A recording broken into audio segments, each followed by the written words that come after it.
সুপ্রিয় দর্শক, আসসালামু আলাইকুম। খাগড়াছড়িতে একটা বড়সড় সংঘর্ষই হয়েছে। এই সংঘর্ষে বেশ কয়েকজন আহত হয়েছেন, নিহত হয়েছেন ৩ জন। কিন্তু সেখানকার পরিস্থিতি এখনও পুরোপুরি থমথমে। মানুষের মধ্যে এখনও উদ্বেগ, উৎকণ্ঠা বিরাজ করছে এবং এই উত্তাল পরিস্থিতির মধ্য দিয়ে আরেকটা সংঘর্ষ বাধতে পারে এরকম আশঙ্কা করছেন অনেকে। আমার প্রশ্ন হইল, হঠাৎ করে খাগড়াছড়িতে এই বড়সড় সংঘর্ষ বাধল কেন? এটা কি কেউ বাঁধিয়েছে?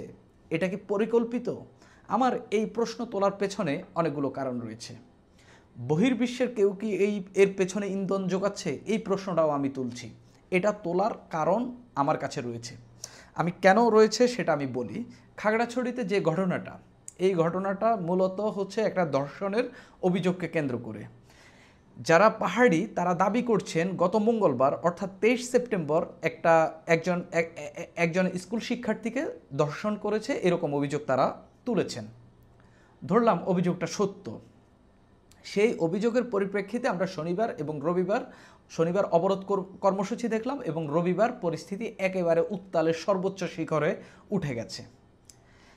যখন 23 সেপ্টেম্বর ধর্ষণের ঘটনাটা ঘটল, এর আগে 19 সেপ্টেম্বর আরেকটা তথ্য আমাদের সামনে এসেছে। 19 সেপ্টেম্বর যে তথ্যটা এসেছে সেটা যদি আপনারা একটু দেখেন তাহলে কিছুটা আন্দাজ করতে পারবেন যে আসলে এটা পরিকল্পিত কিনা। 19 সেপ্টেম্বর কানাডা একটা সতর্কতা জারি করেছিল। তারা বলেছিল বাংলাদেশ ভ্রমণে তাদের যে নাগরিক রয়েছে নাগরিকদেরকে তারা সতর্ক করেছে। এই সতর্কতায় তারা আসলে পুরো দেশে এই ভ্রমণের ক্ষেত্রে উচ্চমাত্রার সতর্ক থাকতে বলা হয়েছে এবং পার্বত্য অঞ্চলে ভ্রমণ নিষিদ্ধ করেছে। 23 সেপ্টেম্বর মঙ্গলবার ধর্ষণের ঘটনা ঘটেছে। এর আরও ৩-৪ দিন আগে কানাডা সরকার উচ্চমাত্রার সতর্কতা জারি করেছে যে খাগড়াছড়ি বা বাংলাদেশের পার্বত্য অঞ্চলে এরকম কোনো ঘটনা ঘটতে পারে যার কারণে সেখানে যাইতে মানা করা হয়েছে। তাদের নাগরিকদেরকে তারা সেখানে যাওয়া নিষিদ্ধ করেছে। কানাডার কাছে কি আলাদা কোনো ইনফরমেশন ছিল যে এখানে আসলেই এরকম কোনো পরিস্থিতি তৈরি হতে পারে যার কারণে তারা বাংলাদেশে তাদের নাগরিকদেরকে ভ্রমণে উচ্চমাত্রার সতর্কতা তো জারি করেছেই, পাশাপাশি এই পার্বত্য অঞ্চলে যেতে একেবারেই নিষেধ করেছে? কানাডা কি তাদের উপর কি হঠাৎ করে কি ওহী নাজিল হয়েছে যে তারা জেনে যাবে যে অগ্রিম সেখানে কিছু ঘটবে? ওই সময় বাংলাদেশে এমন কোনো কিছুই ঘটছিল না যার কারণে কানাডা ওই রকম সতর্কতা জারি করতে হবে। মানে পার্বত্য অঞ্চলে নিষেধাজ্ঞা তো দূরের কথা, বাংলাদেশে যে উচ্চমাত্রার সতর্কতা জারি করা হয়েছে এরকম কোনো পরিস্থিতি আমরা দেখিনি এবং রাজনৈতিক কোনো প্রেক্ষাপটও এরকম ছিল না যে একে অপরের মুখোমুখি এখান থেকে সংঘর্ষ বাধতে পারে। এমনিতেই 2024 সালে 5 আগস্টের পর বাংলাদেশের পরিস্থিতি কিছুটা এই খারাপ এই ভালো এরকম তো যাচ্ছে, কিন্তু হঠাৎ করে এই ভালোর মধ্যে কানাডা সরকার সতর্কতা জারি করে দিল যে তাদের নাগরিকরা যেন এই বাংলাদেশে ভ্রমণের ক্ষেত্রে উচ্চমাত্রায় সতর্ক থাকে। আর বাংলাদেশের পার্বত্য অঞ্চল অর্থাৎ রাঙামাটি, খাগড়াছড়ি এবং বান্দরবনে ভ্রমণে তাদেরকে নিষিদ্ধ করা হয়েছে। কানাডার কাছে কি কোনো তথ্য ছিল? কানাডা কি আগে থেকেই জানতো এখানে কোনো সংঘর্ষ হবে? কানাডা কি তাদের গোয়েন্দা তথ্য পেয়েছে কি এরকম কিছু? আমি এখানে ডাউট করছি। কানাডা যদি এই ধর্ষণের ঘটনার 4 দিন আগেও যদি তাদের নাগরিকদেরকে সতর্ক করে থাকে, নিশ্চিতভাবে আমি বলতে পারি এরকম কোনো সংঘর্ষ যেটা যে কোনো জায়গা থেকে উৎপত্তি হইতে পারে, যেটা যে কোনো ঘটনার মধ্য দিয়ে এরকম সাংঘর্ষিক অবস্থায় চলে আসতে পারে, এরকম উত্তপ্ত পরিস্থিতিতে চলে আসতে পারে, এরকম একটা মেসেজ তাদের কাছে ছিল, কিংবা তারা এটা বুঝতে পেরেছিল যার কারণে তারা ওই ঠান্ডা পরিস্থিতির মধ্যেও বাংলাদেশ ভ্রমণে এবং বাংলাদেশের পার্বত্য অঞ্চল ভ্রমণে নিষেধাজ্ঞা দিয়েছিল। আমি এটা মনে করি নিশ্চিতভাবে কানাডার কাছে কোনো তথ্য থাকতে পারে। এখন কানাডা এই যে সতর্কতা, এই যে পার্বত্য অঞ্চলে যাওয়া নিষিদ্ধ করলো, তারা এই তথ্যটা কোন দিক থেকে পাইতে পারে? নিশ্চয়ই তাদের সঙ্গে ইউএস কোথায় কি যুক্তরাষ্ট্র কোথায় কি কার্যক্রম পরিচালনা করছে তারা সেগুলোর উপর একটা নজর তো রাখেই। তারা তো জানেই হচ্ছে ইউএস এখানে কি স্বার্থ আদায় করতে যাচ্ছে, এখানে ইউএস যুক্তরাষ্ট্র এই স্বার্থ আদায় করতে গেলে এই ধরনের কনফ্লিক্ট তৈরি হতে পারে। এগুলা এই যুক্তরাষ্ট্রের প্রতিবেশী দেশ হিসাবে কানাডা খুব ভালো করেই জানে। তাহলে এখানে কি যুক্তরাষ্ট্র কোনো কিছু করার চেষ্টা করছে যেটা আগে থেকেই কানাডা আন্দাজ করতে পেরেছে? এই প্রশ্ন কিন্তু করা যায়। সেখান থেকেই এই প্রশ্নও তোলা যায় যে এই ঘটনা পরিকল্পিত হলেও হতে পারে। এটা গেল একটা। তার আগে এই সেপ্টেম্বরের মাঝামাঝি সময়ে আমরা দেখলাম আমাদের কক্সবাজারে যুক্তরাষ্ট্রের বিমান বাহিনীর 92 জন সদস্য এলেন।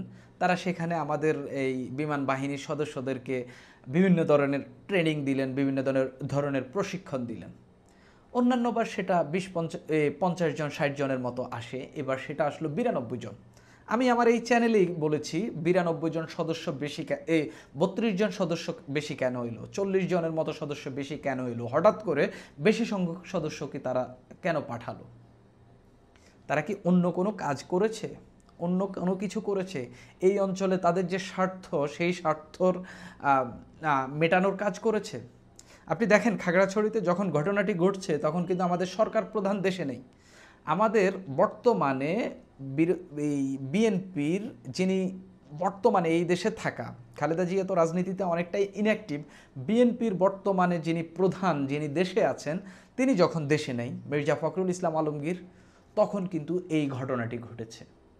যখন সবার চোখ যুক্তরাষ্ট্রের জাতিসংঘে কি হচ্ছে, ডক্টর মোহাম্মদ ইউনূস কি ভাষণ দিচ্ছেন, তখন আমরা দেখতে পাচ্ছি আমাদের পার্বত্য অঞ্চলে এই ঘটনাটি ঘটছে। মঙ্গলবার আপনি দেখবেন 19 তারিখ এই ধর্ষণের ঘটনা ঘটেছে, এরকম অভিযোগ তোলা হয়েছে। কিন্তু আমরা দেখতে পেলাম 27 এবং 28 সেপ্টেম্বর এটা সংঘর্ষের রূপ নিয়েছে। এটা কেন আইনশৃঙ্খলা রক্ষাকারী বাহিনী সেখানেই সেটা নিরসন করতে পারেনি? যার বিরুদ্ধে ধর্ষণের অভিযোগ তাকে তো গ্রেপ্তার করা হয়েছে, কেন এটার প্রপার ট্রিটমেন্ট তারা নিতে পারেনি? কেন ভিকটিমকে তারা প্রপারলি সাপোর্ট দিতে পারেনি? কেন এই পরিস্থিতিটা এই উত্তাল অবস্থায় চলে আসবে? কেন এই সংঘর্ষটা বাঙালি এবং পাহাড়িদের মধ্যে এই সংঘর্ষের রূপ নিবে? এখান থেকেই আমার কেন জানি মনে হচ্ছে এখানে কারো না কারো তো ইন্ধন রয়েছে। কেউ না কেউ তো এই আগুনটাতে ঘি ডালছে, কিংবা কেউ না কেউ এই প্রেক্ষাপটটা তৈরি করেছে, যার কারণে এখান থেকে একটা উত্তেজনাকর পরিস্থিতি তৈরি হতে পারে, যার মধ্য দিয়ে যে যার মতো যার যে উদ্দেশ্য আছে সেই উদ্দেশ্য হাসিল করে নিতে পারে। এই সংঘর্ষটা হওয়ার পেছনে আমি কোনো কারণ দেখি না। সেখানে সেনাবাহিনী মোতায়েন রয়েছে, সেখানে সেনাবাহিনী আইনশৃঙ্খলা নিয়ন্ত্রণের কাজ করছে, তাদেরকে নিয়ে পাহাড়িদের অভিযোগ রয়েছে, থাকতে পারে, কিন্তু তাদের মূল কাজ তো আইনশৃঙ্খলা নিয়ন্ত্রণ করা।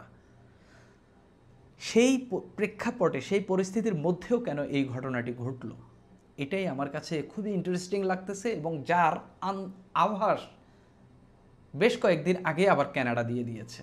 আমার কাছে কেন জানি আমি একটা রহস্যের গন্ধ পাচ্ছি।